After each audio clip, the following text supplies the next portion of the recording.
Hi friends, आज एक अलग सा टॉपिक टच करने जा रहा हूँ मैं। बड़ा ही इंटरेस्टिंग होगा, बड़ा ही अलग सा होगा। वो है कि प्रमोटर होल्डिंग को हम कैसे देखें।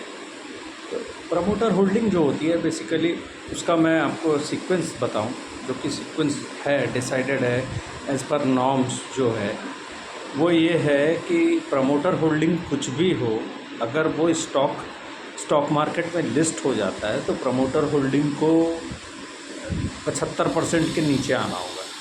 से मान लीजिए कोई कंपनी है, उसने बिल्कुल भी कोई अपनी इक्विटी डायल्यूट नहीं की है, वो 100% अपनी होल्डिंग रखता है, तो वो से वॉट कि अगर वो अपनी कंपनी का आईपीओ लाने जा रहा है, मान लीजिए आईपीओ लाने के पहले उसकी होल्डिंग 100%, उसने कहीं से कोई डेट नहीं लिया, जो कुछ भी किया उसने अपने पास से अपना पैसा लगाकर बिज़नेस को ग्रो किया। आज वो आईपीओ लाने जा रहा है, तो वो करता है यूजुअली ये है कि जब वो अपना आईपीओ लाता है तो कोशिश ये करता है कि अपनी एक इक्विटी को डाइल्यूट करे। उसके अगेंस्ट में जो पैसा होता है उस पैसे में से कुछ पैसा वो बिज़नेस में लगाता है, कुछ पैसा वो खुद ले लेता है। तो बेसिकली वो ये होता है, वो पैसा जो वो खुद ले लेता है that is in the means of कि उसने जितनी अपनी इक्विटी छोड़ी उसके बेसिस पे। तो ये होता है नॉर्मल सिस्टम। तो सेबी का नियम ये है कि कोई भी कंपनी अगर लिस्ट होती है तो लिस्ट होने के अगले 3 साल में उसको अपनी इक्विटी को डाइल्यूट करके 75% पे ले आना हो। उसका कारण ये है कि जब आप लिस्ट हो जाते हैं तो आपका शेयर जो है वो फ्रीली अवेलेबल होना चाहिए, इसलिए ये सारे नियम रखे गए हैं कि इतना एक लिक्विडिटी हो मार्केट में कि कभी ऐसा ना हो कि कोई अगर शेयर बेचना चाहे तो बिके ना। तो ये लिक्विडिटी मेंटेन करने के लिए इस तरीके का नॉर्म्स बनाया गया 75%। तो यूजुअली कंपनियां जो हैं वो 75% तक अपना लिक्विडिटी करके ले आती हैं। इसके बाद क्या होता है, ये एक है प्रोसेस। अब 75 के नीचे आप कितना भी नीचे जाओ ये आप पे है, उसके लिए कोई नियम नहीं बना हुआ है। तो बेसिकली होता क्या है, प्रमोटर होल्डिंग को लेके मार्केट में एसेंस बनती है। किसी भी कंपनी में अगर प्रमोटर होल्डिंग बढ़ना शुरू होती है, कोई अगर बाई कर रहा है तो उसको एज एन अच्छा इंडिकेशन देखा जाता है कि ये अच्छी चीज़ हो रही है। प्रमोटर ने बाई किया है अपनी कंपनी का शेयर, तो प्रमोटर को लग रहा है कि उसकी कंपनी अच्छा करेगी, इसलिए वो अपने शेयर को बाई कर रहा है। पर मेरा कहना है कि ये देखने का तरीका सही नहीं है। प्रमोटर अगर अपने कंपनी के शेयर बाई कर रहा है, वो क्यों बाई कर रहा है, उसके कई कारण हो सकते हैं।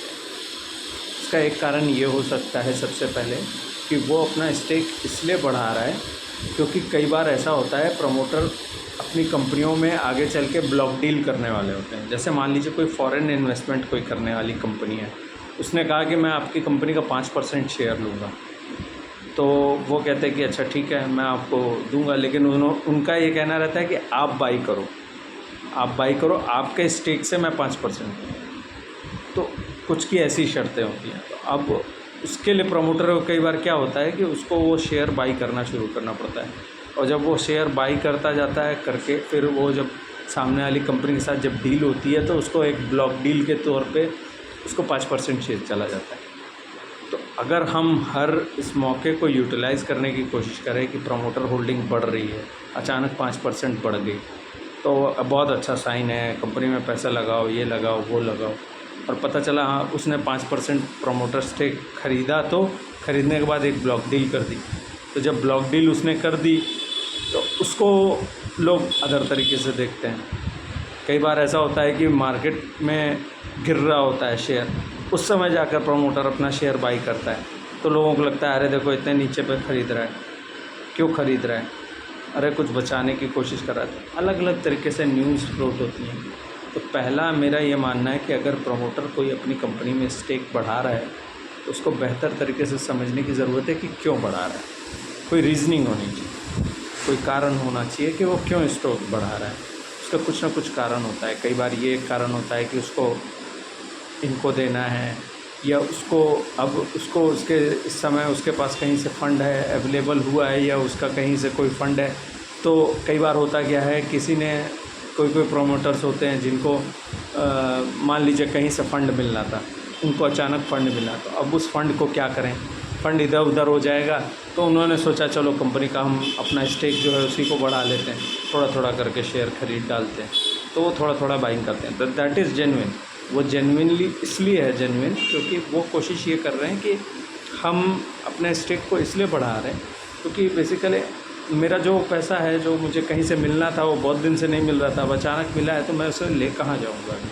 तो मैंने अपनी ही कंपनी में उस पैसे को लगा दिया, अपनी ही कंपनी के शेयर ख़रीद दिया, क्योंकि उसको ये भी विजिबिलिटी होगी कि आगे चल के मेरी कंपनी अच्छा करेगी, मेरे रिज़ल्ट्स अच्छे होंगे, मेरा शेयर प्राइस ऊपर जाएगा, तो कल को ज़रूरत पड़ेगी तो वो अचानक ब्लॉक डील कर देगा। अब प्रॉब्लम रिटेल इन्वेस्टर के साथ ये है कि ये सारी इन्फॉर्मेशन हमको तब मिलती है जब हो जाता है, हमारे पास इन्फॉर्मेशन बाद में आती है।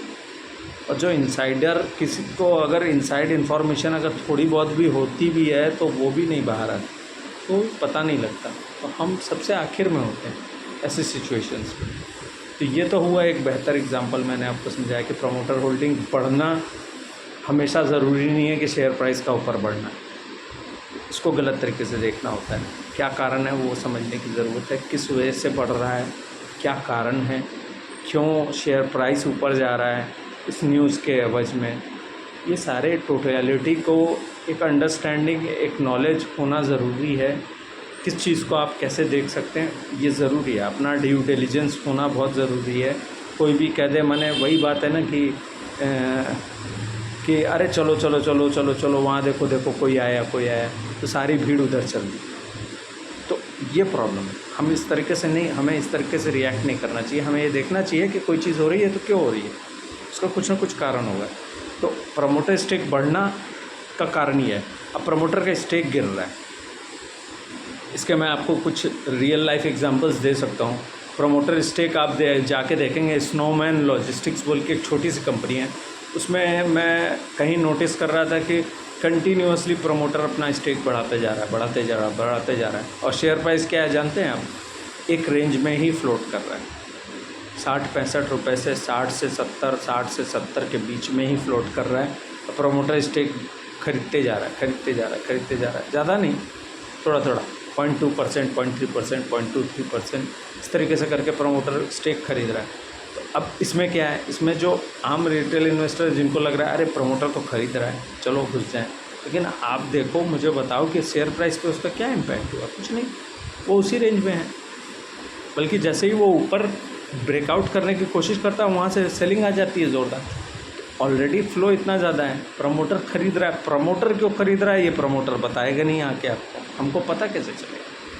तो हर दौड़ में नहीं भाग जाना चाहिए, हर चीज़ के पीछे नहीं भाग जाना चाहिए, जानना चाहिए कि क्यों भाग रहे हैं हम, क्या कारण है उसका। अब दूसरे साइड, रॉन्ग साइड में देखें कि प्रमोटर स्टेक जो है वो कम हो रहा है, तो वो क्यों हो रहा है, उसका कुछ कारण होता है। प्रमोटर कई बार क्या होता है, प्रमोटर्स को मैंने देखा है कि वो आकर ऐसा क्लैरिफिकेशंस देते हैं कि भाई हम क्यों बेच रहे हैं। अब जैसे एक कंपनी थी sky gold and diamonds limited, उसमें ये देखने में आया है कि प्रमोटर ने अपना स्टेक 2-4-5% बेचा। तो उसके बाद उन्होंने अपने कॉन कॉल में इस बात को एक्सप्लेन किया बेहतर तरीके से कि भाई हमने क्यों बेचा।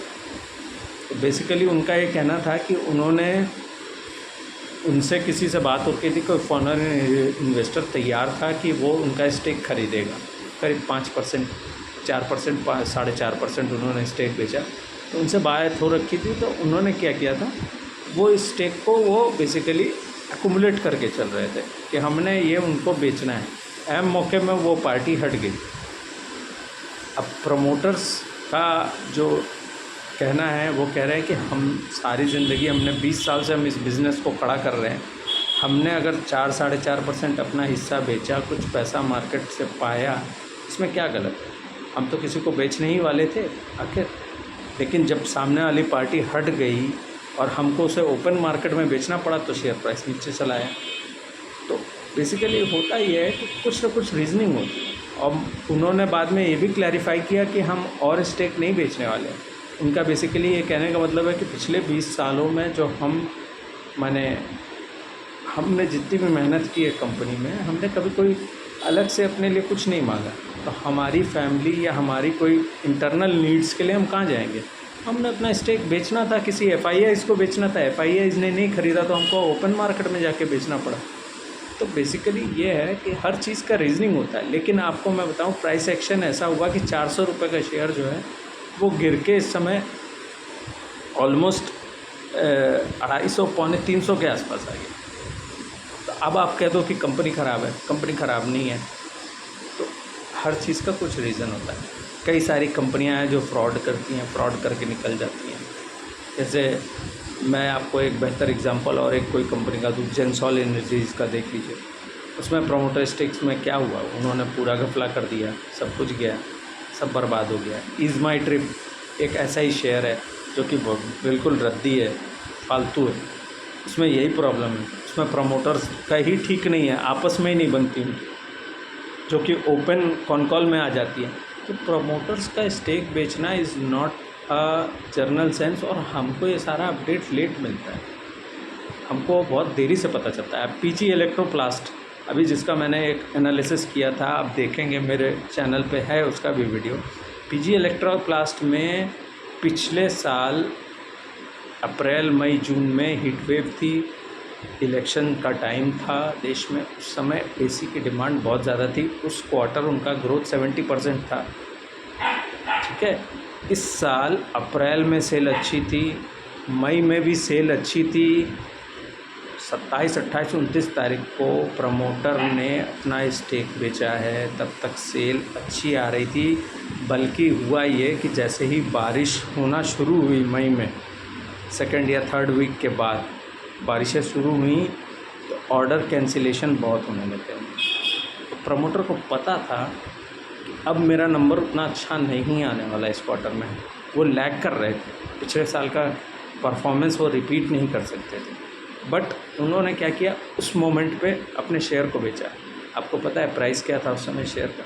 850 रुपये। 850 रुपये पे उन्होंने उस समय अपना स्टेक डाइल्यूट किया, पैसा लेकर चले गए, ठीक है।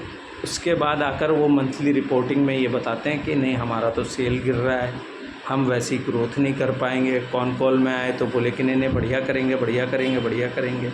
लास्ट में जब फिगर्स आए, तो फिगर्स जब आए तो उससे ये पता चला कि कंपनी जो है उसकी सेल पूरी चली गई है, वो डेट में फंस गई है, उसके पास इन्वेंट्री 4 गुना इन्वेंट्री है। पिछले क्वार्टर जो वो मेंटेन कर रहे थे उससे 4 गुना ज़्यादा इन्वेंट्री लेकर बैठे हुए हैं। तो अब ये गलत किया प्रमोटर ने। प्रमोटर को सबसे पहले पता था कि बिज़नेस में क्या हो रहा है। तो ये सारी नोइंगनेस, ये सारी अंडरस्टैंडिंग जब तक आपको नहीं होगी, आप कैसे समझेंगे? किसी भी न्यूज़ के पीछे चल देना समझदारी नहीं होगी। आई होप मैं आपको समझा पाया हूँगा इस वीडियो में कि प्रमोटर होल्डिंग को कैसे देखना चाहिए। कई बार प्रमोटर्स जो हैं वो अपने शेयर्स को प्लेज करते हैं। अब जैसे वेदांता एक ऐसा शेयर है जिसको मैं कभी भी इन्वेस्ट नहीं करूँगा, कभी इन्वेस्ट नहीं करूँगा। उसका कारण बहुत सिंपल एंड क्लियर है, क्योंकि वो उनका स्टेक जो है उसने प्लेज किया हुआ है। उनकी बैंक को ये लिखित में वो दे के बैठे हुए हैं कि अगर मैं कभी आपको पैसा ना दे पाऊँ या मैं अपने कर्ज़े को ना चुका पाऊँ तो आप मेरा शेयर बेच सकते हो। बैंक के पास ये उनका लिखित दिया हुआ है। मैं ये नहीं कह रहा हूँ कि बैंक ऐसे बेच देगा बिना उनसे बात किए, लेकिन वो अगर किसी दिन कह ही दें कि भाई तू मेरा 5% बेच दे, तो बैंक तो जाएगा, वो सीधे मार्केट में जाके लिक्विडेट कर देगा 5% स्टेक। आपको हमको कब पता चलेगा? जब शेयर प्राइस गिरेगा तब। इसलिए हर चीज़ का कारण होता है। प्रमोटर अगर स्टेक बढ़ा रहा है या प्रमोटर अपना स्टेक गिरा रहा है, उसके पीछे कोई रीजनिंग होती है। उस रीजनिंग को देखिए, प्राइस एक्शन मत देखिए।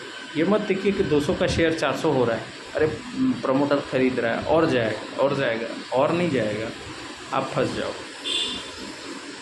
आई थिंक मैं प्रमोटर स्टेक पे जो मेरा ये वीडियो था आपको काम आएगा।